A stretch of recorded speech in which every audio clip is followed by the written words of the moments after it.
नारायणं नमस्कृत्य नरं चैव नरोत्तमं देवीं सरस्वतीं व्यासं ततो जयमुदीरयेत्। नष्टप्रायेषु अभद्रेषु नित्यं भागवत सेवया भगवती उत्तम श्लोके भक्तिर्भवती नैष्ठिकी। कृष्णाय वासुदेवाय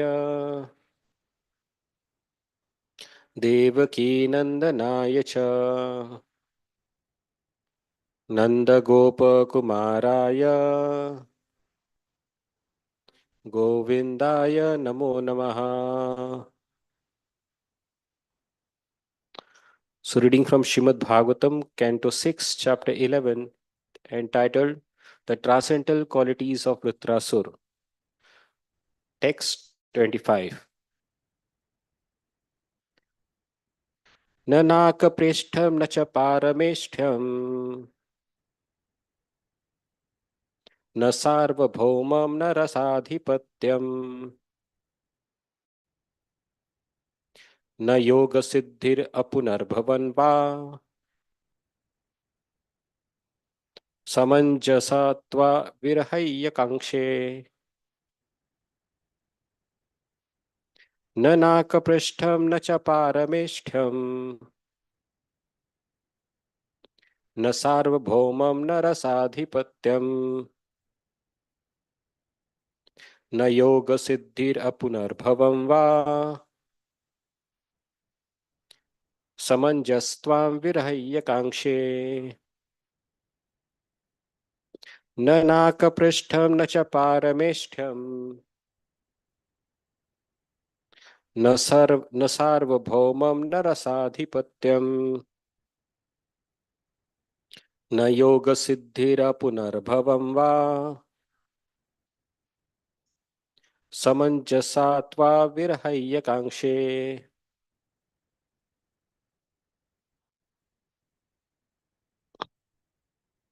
न नाकपृष्ठं न च पारमेष्ठ्यं न सार्वभौमं न रसाधिपत्यम् न योगसिद्धिरपुनर्भवं वा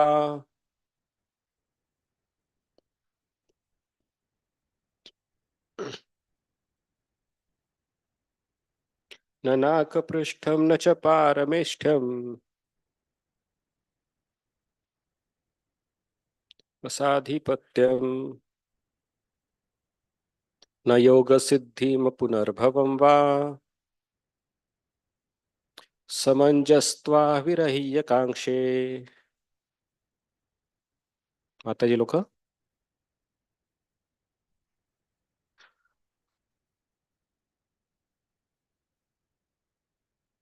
न नाकपृष्ठं न च पारमेष्ठ्यं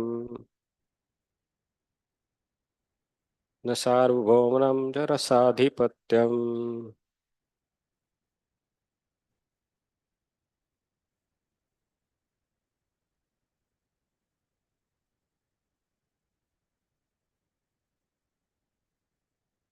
So translation, sorry, word to word translation by His Divine Grace A.C. Bhaktivedanta Swami Prabhupada. Na, not, Nakaprashtham, the heavenly planets or Dhruvaloka. Na, nor, Cha, also, Parameshtham, the planet on which Lord Brahma resides. Na, nor, Sarvabhaumam, sovereignty of the whole earthly planetary system. Na, nor, Rasadhipatyam, sovereignty of the lower planetary systems. Na, nor, Yoga Siddhi, 8 kinds of mystic yogic power. Apunarbhavam, liberation from rebirth in a material body. Va, or Samanjasa, O source of all opportunities. Tva, you. Virahaya, being separated from. Kankshe, I desire. Translation: O my Lord, source of all opportunities, I do not desire to enjoy in Dhruvaloka, the heavenly planets, or the planet where Lord Brahma resides, nor do I want to be the supreme ruler of all the earthly planets or the lower planetary systems. I do not desire to be master of the power of mystic yoga, nor do I want liberation if I have to give up your lotus feet. Purport: a pure devotee never desires to gain material opportunities by rendering transcendental loving service to the Lord. A pure devotee desires only to engage in loving service to the Lord in the constant association of the Lord and his eternal associates. As stated in the previous verse, Dasanu daso bhavitasmi. As confirmed by Narottam Das Thakur, तादेर चरण सेवी भक्त सनिवास जनमे जनमे है यही अभिलाष.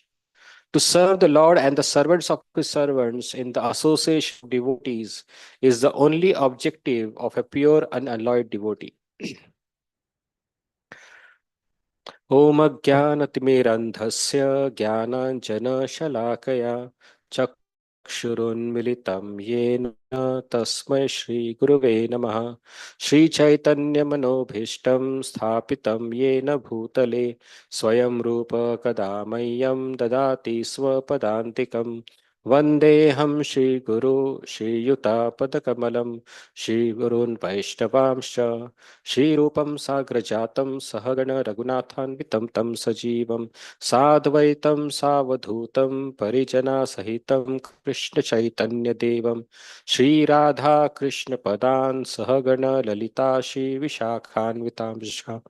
हे कृष्ण करुणा सिंधु दीनबंधु जगतपते गोपेश गोपिका कांत राधा कांत नमोस्तुते. तप्त कांचन गौरांगी राधे वृंदावनेश्वरी वृषभानुसुते देवी प्रणमामि हरिप्रिये. वाञ्छाकल्पतरुभ्यश्च कृपा सिन्धुभ्य एव च पतितानां पावनेभ्यो वैष्णवेभ्यो नमो नमः. जय श्री कृष्ण चैतन्य प्रभु नित्यानंद श्री अद्वैत गदाधर शिवासादि गौर भक्तवृंद. हरे Krishna Krishna Krishna Hare Hare Hare Ram Ram Ram Hare Hare. Hare Krishna. So we are reading text number 25. न नाकपृष्ठम न चपारमेष्ठम न सार्वभौमम न रसाधिपत्यम न योग सिद्धिर अपनर्भवम वा समंजस्त्वा विरहय कांक्षे. In the translation, Srila Prabhupada describes that what a devotee should desire. Sometimes when we pray to the Supreme Lord, we have many other desires which can be like to get some money, prosperity, good household, and such kind of material benefits. But here, Vritrasur, he is praying to the Supreme Lord with a mood which every devotee should aspire for. And the mood is that one should only aspire to always remember the Supreme Lord at his lotus feet. Here, Srila Prabhupada in his purport also adds one more thing. Not only just aspiring to attain the lotus feet of the Lord, but at the same time, one should attain the association of the devotees of the Lord. Because even after getting the lotus feet of the Lord, ultimately, the happiness which one derives in the personal association of devotees is much more better than the personal association of the Lord. In Dhruva Maharaj also, when Dhruva Maharaj received the darshan of the Lord, Dhruva Maharaj also said that what he desire was just broken pieces of glasses. But because he had the darshan of the Supreme Lord, now his all other desires are got over. But he desires that to be in the association of your devotees, it's much more beneficial, because in that association, a devotee gets to hear the wonderful topics about Lord Krishna or his wonderful pastimes. So that is what is important to understand, that what is the real benediction a devotee can get. To hear the glories of the Supreme Lord in the association of devotees is the highest benediction one can achieve. So here also, Vitrasur is asking the same thing. I do not desire to be the master of anything if I have to give up your lotus feet. And in the previous verse, as Prabhupada writes in this purport, Dasanu daso bhavitasmi bhuya, means I wish to be the servant of your servants, so that in that association I'll be able to hear your wonderful glories. So that is what it has been described here. So the the Vritrasur story which we have till now heard. Now the Vritrasur, who is the Vritrasur? He is a Chitraketu Maharaj, which we will hear in future chapters. Now Vritrasur, why he got birth? There is a incidental story where there is an incident that happened that Indra was enjoying with his associates in Swarga Loka, and he neglected the appearance of his spiritual master in in heavenly planets. And at that place, because he neglected to acknowledge the presence of his spiritual master became very upset and he left that place. Because of which his spiritual powers, or his his divine powers, he got lost with that. And taking the opportunity, the demons, they attacked the heavenly planets. And because they have lost the mercy of the spiritual master or the guru, that's why the the demons, they took over the heavenly planets. Then they approach to Brahma, and Brahma suggested them that they should accept another spiritual master, and that was Vishwarup. Now, who was Vishwarup? Vishwarup was just like a nephew to these demigods. Uh, Vishwarupa's father was Twasta, and Twasta was from demigod side. His mother, Vishwarupa's mother, is from the side of the Asuras. So naturally, Vishwarup was having affection for both motherly side as well as fatherly side.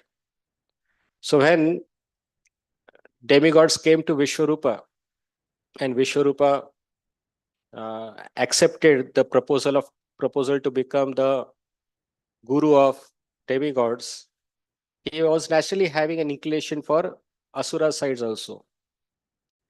So here again, when Indra came to know that while performing yajna, Vishwarupa is offering oblations to demigods as well as to the asuras, he became very upset.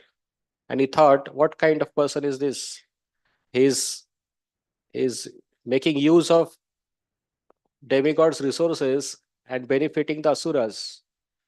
So again, he became angry. Indra became angry and he cut off the head of Vishwarupa. Now here he committed a much bigger sin, a sin of committing a uh, guru hatya. So so Indra, in one sense, is getting entangled into serious offenses.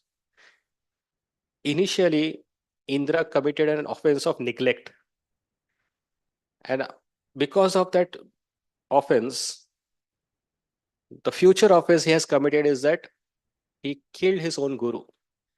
That is much more severe offense. So, what we can learn from this thing? As a devotee, one should be very much careful about how we are dealing with the devotees and the spiritual master. If we are not aware about the presence of our spiritual master in our life and we take it for granted, their presence, then it is just some course of time only, then where we will be committing some more major aparadhas again. We have to be careful that the, the spiritual master is not an ordinary person. Even though we may stay with our spiritual master with in a very close associations, still we have to understand the significance of his exalted position.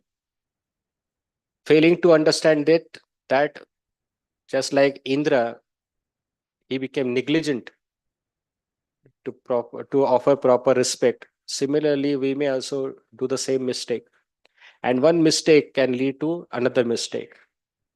So here, Indra, because he has committed an offense of neglect towards Guru, later he committed one more mistake of killing a Guru. Now, killing a Guru is such a big offense. Later, because of that offense, he went through a lot of suffering. That's for sure.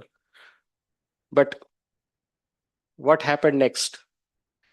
Indra, because they have lost their kingdom to the Asuras, Indra approached to the Supreme Lord.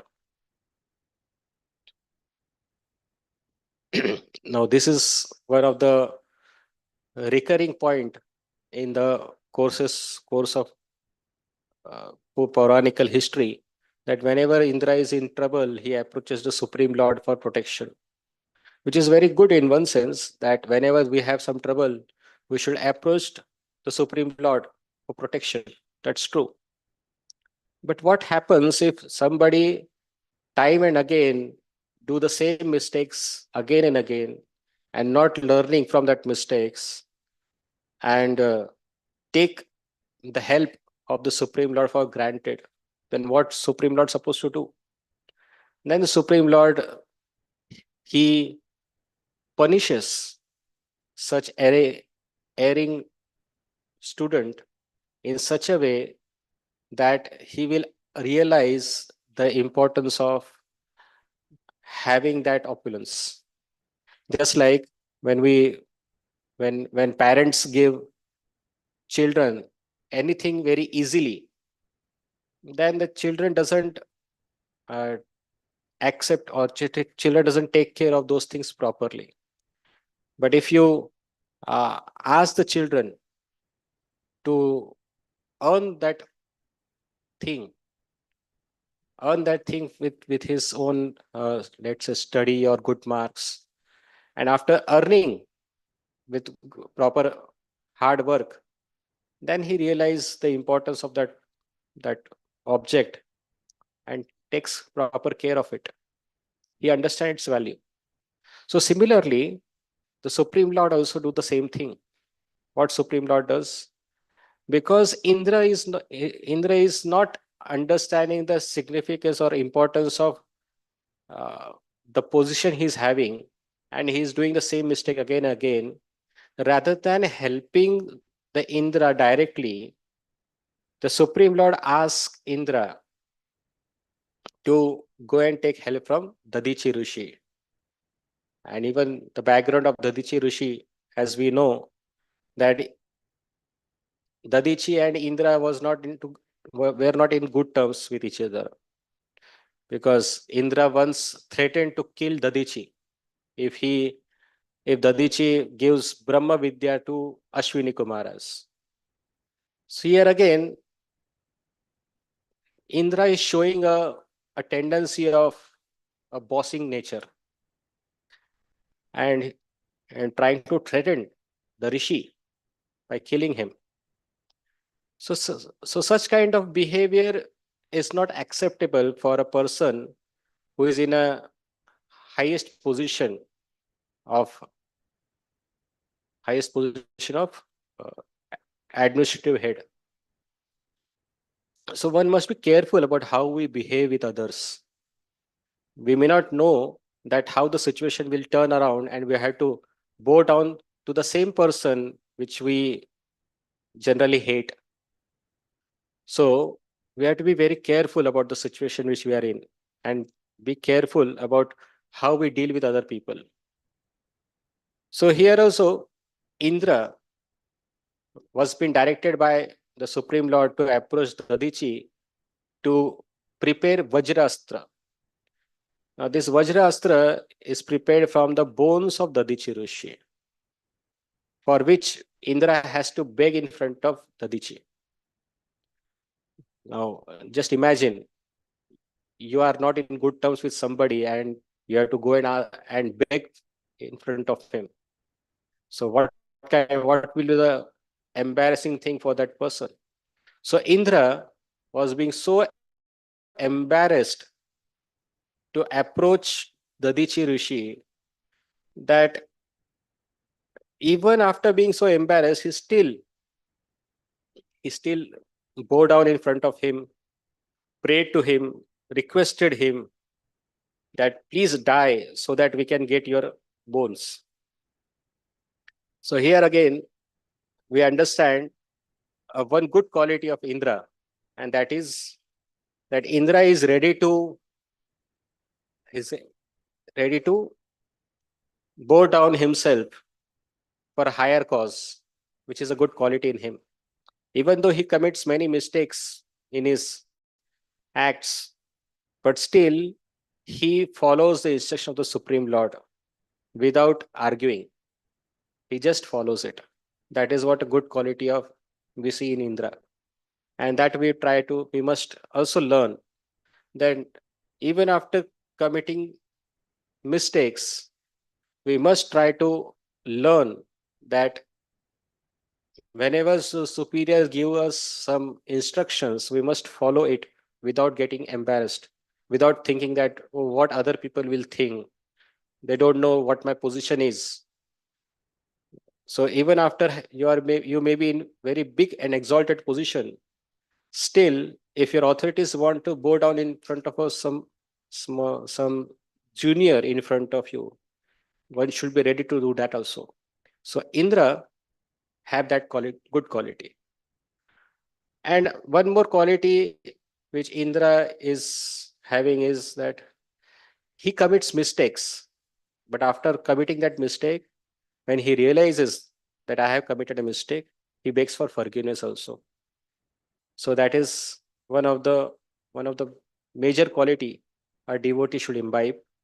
There is uh, it is not that a devotee will not commit mistake. It is but natural that in this material world there will be there will be some incidents that devotees may uh, go through certain blunders in his life. But rather than uh, rather than covering those mistakes, one should accept its mistake and beg forgiveness from the superior authorities. That is what we should learn from Indra. So here, Indra, after getting Vajrastra from Dadichi Rishi, he he, uh, he attacks Asura.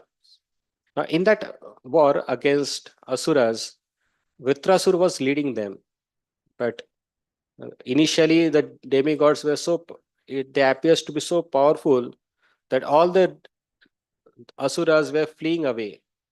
Seeing that situation, Vritrasur, he curses in one sense to Asura, saying that you are the coward people. You are running away from the battlefield. It is better to die in the battlefield than to run away from here. And single-handedly, Vritrasur himself now approached in the battlefield, and is killing everyone. Seeing his ferocious nature, of Vritrasur's ferocious nature, the demigods are now feeling trembling. Even Indra was trembling on his throne. So in this situation, Even Indra was very much fearful about Dhritarashtra's behavior. Uh, he was killing everywhere. So Indra, has been mentioned here, he tried to attack Vritrasur with club, but Vritrasur with his left hand easily grabbed the club and just hit back on to Indra. And the Airavat fell down. Along with Airavat, Indra also fell down. And Indra became so hopeless that he felt that I am lost. But seeing the situation of Indra, uh, Vritrasur is trying to encourage him. He is trying to encourage Indra that have faith in Krishna's words or Vishnu's words. Lord Himself has said that He will protect you. Lord Himself has said you will be victorious. Why don't you have faith in Krishna, God's, in Lord Vishnu's words? This this Vajrastra will surely kill me because uh, been it has been blessed by the Supreme Lord Himself. So don't worry. You do your duty and uh, stand up and attack me. So in this way, Vritrasur was encouraging Indra. Now the question may arise that why a enemy will uh, will encourage other other party person. Now here we see that Vritrasur, even though he was in a asura body, but he was a great devotee of the Lord, because in his previous life as a Chitraketu Maharaj, or after becoming a Gandharva king, he committed some minor offense. May not be an offense, but it was a mis, misperception. And because of that misperception, he received a curse to become an asura. So, a devotee, even after getting cursed to become an asur, he still doesn't forget his spiritual credits. His bhakti is not destroyed even after that. And here we see that Vritrasur, even he was being cursed to become an asura, he still retains his memory of being a devotee of the Lord. So that is the great hope for us as a devotees, that we may sometimes feel that today I am practicing bhakti, but we don't know what will happen tomorrow. Will I be able to remember my bhakti or not? What will happen in this life if I'm not able to complete my bhakti completely? And in next life, if I have to get some other birth, which we may not know that it will happen in which body. So will I be able to continue my bhakti? So Vritrasur's story gives us that hope that whatever may be the condition we may be in our future lives, our bhakti will not perish. Even in that body, which can be a very abominable body also, even in that body, we may continue to practice our bhakti without forgetting the uh, potency of Krishna's blessings. So, in that sense, one should practice bhakti as much as possible. Forget what will happen in future. Just serve the Supreme Lord as much energy we have now, because we may not know how our future will take turn. But now, presently, we have energy. Presently, we have ability to practice bhakti. So, practice as much as possible. Forget about what will happen in the future. Just practice now. That is much more important. And in this way, by Krishna's grace, Krishna will certainly protect us, protect our bhakti. Even if we have to take another birth, Krishna, our bhakti will not perish. That is being understood from this uh, pastimes. So, in this verse again, Srila Prabhupada says that a pure devotee never desires to gain material opportunities, by rendering transcendental loving service to the Lord. A pure devotee desires only to engage in loving service to the Lord in the constant association of the Lord and his eternal associates. So here, to be in the association of the Supreme Lord's devotees is what the devotee desires. Now, why a person should stay in the association of devotees? Why it is required? Because if we don't stay in the association of devotees, naturally, the naturally our uh, sub tendencies of doing of our material habits, the sub tendencies of our material habits will overcome us. So that danger is always there. If you are not surrounded by the devotee association, our inherent wrong desires will will come up and will pull us back again to the material conditions of life.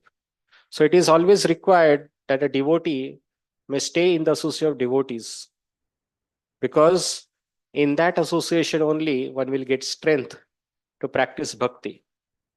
Srila Prabhupada used to say that just like in a in a in a group of uh, go in a ship, when when a ship remains ship stay get away astray from the herd, that that vulnerable ship can be attacked by the tiger very easily. But if the ship stays in the group, so she will be protected always. So similarly, a devotee should always stay in the in the total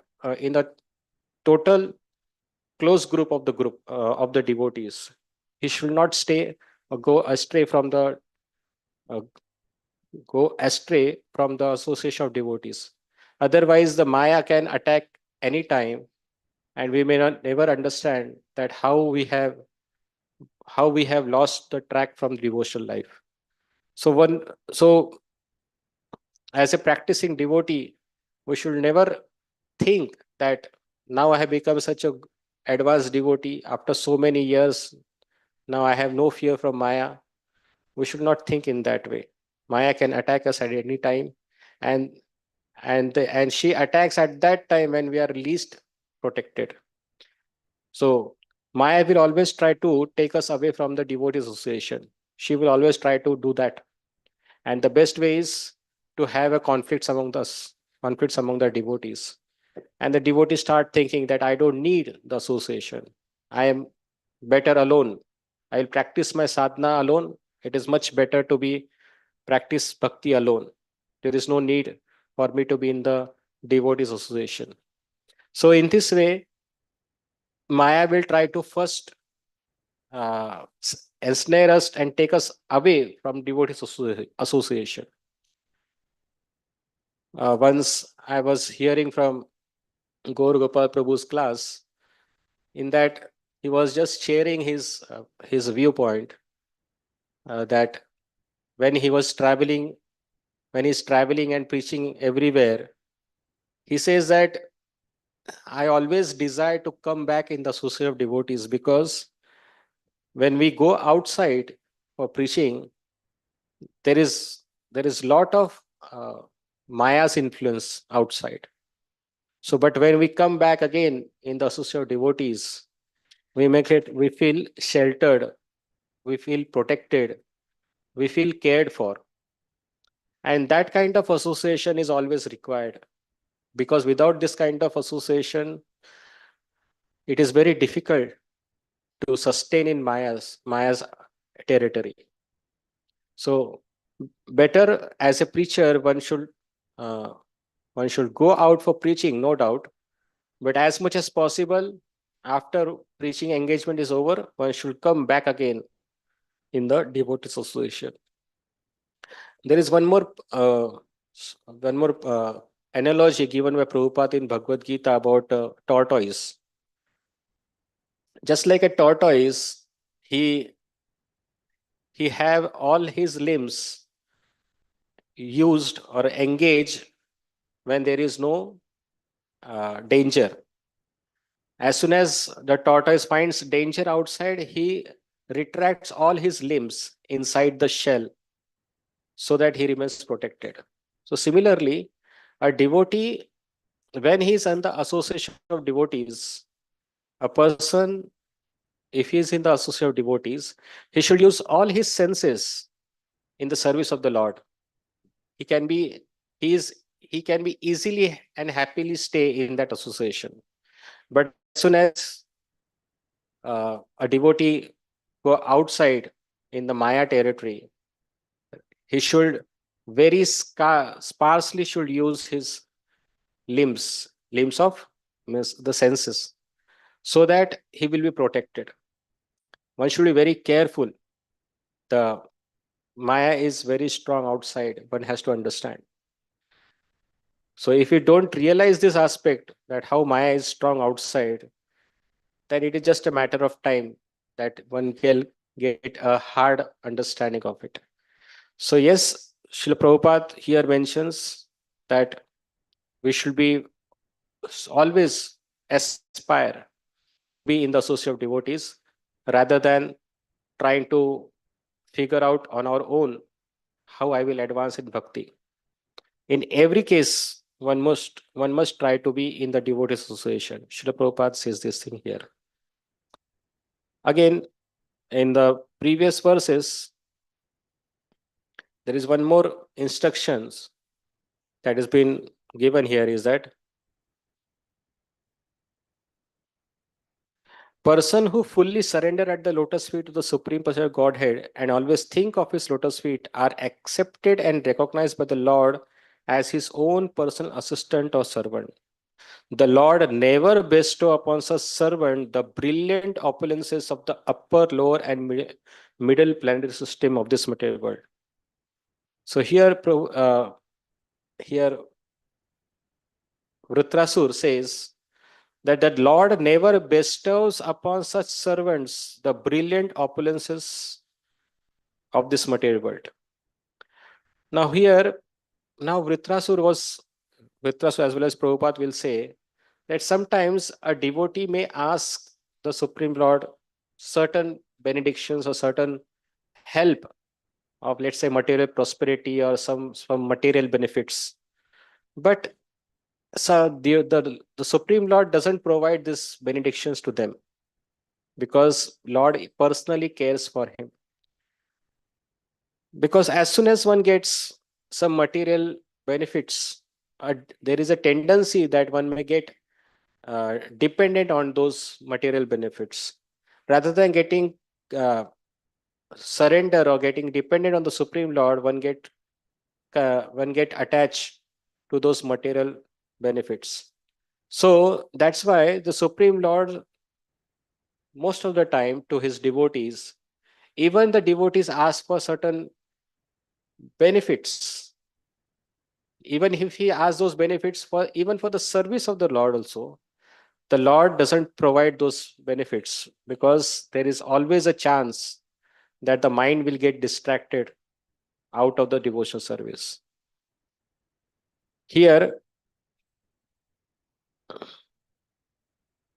for Ekanta Bhaktas or unalloyed devotees, Krishna therefore never provides material possessions. A devotee sometimes needs some material possession for preaching, but the possession of a preacher are not like those of the karmis. So here Prabhupada says that Krishna, most of the times, he doesn't provides material possessions because uh, as we may read in the previous canto, the fifth canto, uh, Rishabdev, when Rishabdev Maharaj, when he was behaving like an avdhuta, Parishit Maharaj asked Shukdev Goswami why Rishabdev didn't use his mystic powers for the benefit of the society. There Shukdev Goswami says that that uh, a hunter doesn't put faith in the snake, because snake can turn around and bite you at any time. Similarly, mystic yogi or a spiritual practitioner should never put faith in his serpentine like mind, because mind can cheat you at any time.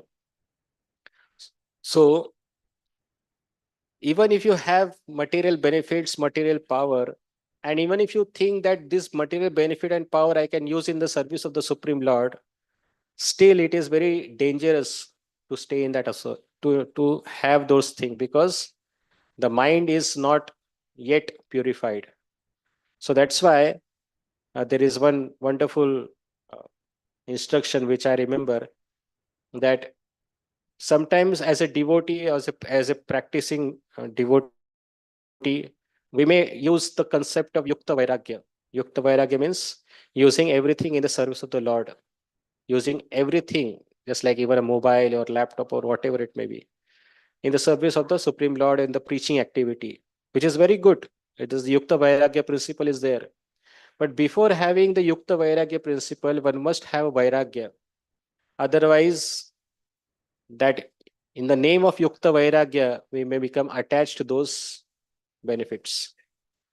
So it is just like that. This mind is very is very tricky. One should not put faith in the mind, because mind is enemy as long as it is not controlled. So yes, uh, that's why Krishna, he knows and understands our situation, and that's why Krishna, seeing our precarious situation, most of the time doesn't help us in getting certain benefits or certain positions, even for even for even if it is being asked for preaching purpose, because Krishna knows if we get those kind of material benefits or positions or facilities, it can harm us rather than it can benefit us. Hare Krishna. So thank you very much. I hope something you must have find it useful.